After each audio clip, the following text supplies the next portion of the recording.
It is one of the most stunning places on Earth, a tropical paradise where you can find the Duke and Duchess of Cambridge, along with countless celebrities taking in the breeze, sand, and sun. And it's open to vacationers everywhere. So where in the world is this beautiful island oasis? It is the Maldives, that series of islands that are out there in the deep blue waters. And who better to talk to than the man who runs the top resort there, Armando Kraenzlin. He is vice president and general manager for the Four Seasons Resort in Maldives at Landaa, Giraavaru. Thank you. I'm so glad you said that and I didn't have to, because I was afraid I might stumble over it. Bit of a tongue breaker, like many islands are actually. Exactly, but it's certainly worth the tongue break when you actually find yourself there. Tell us more about where the Maldives are and what you'll find once you get there. Okay, we're located at the southern tip of India.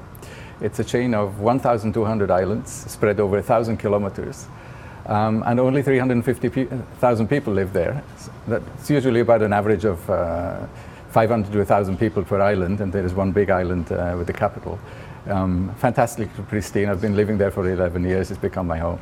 70% of the revenue in the Maldives is coming from tourism. Pretty much, yes. So it's a very important, the industry that you happen to be in is a very important one Totally, to that island and to the people there as well. Mm-hmm. They started off with fishing, obviously, and the Italians discovered the Maldives about 40 years ago, and since then it's been a ride up, and tourism is it now, really. And your Four Seasons Resort was named the #1 resort, the top resort in the Maldives by Condé Nast Traveler. A huge honor, I'm sure of that, but it's because of all the different things that a traveler will get when they come to you. It's a very unique destination, and it's got something for everybody. It started off being a diver's paradise, it became a honeymooning paradise, it became a family paradise, and now it's becoming a paradise for Americans too.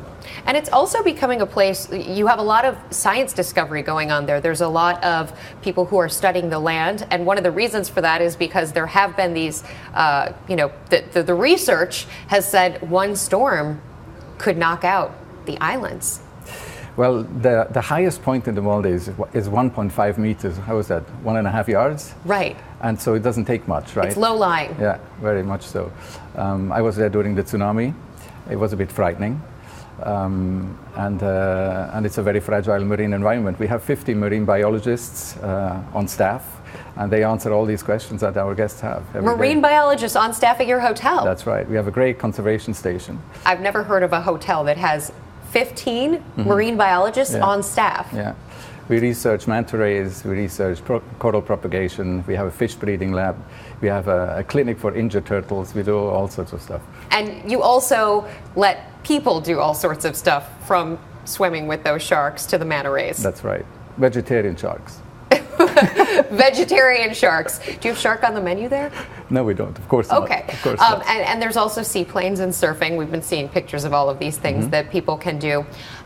Where do people primarily come from? Because I think, there are people in the U.S. who are going there, but proximity is not, proximity, you probably get a lot more Europeans and people from the international community. You're right, Rebecca. It's still 10 hours from Europe. But many European families make the Maldives sort of a yearly stop. We have people from Australia, we have people from the South Americas, we have people from everywhere in the world at the moment. And when is the best time to book your trip? We're running very busy the whole year. Safest weather between Christmas and Easter. Christmas and Easter. So you probably want to book that right about now. Pictures don't do justice. Come and have a look yourself. Thank you. We really appreciate it.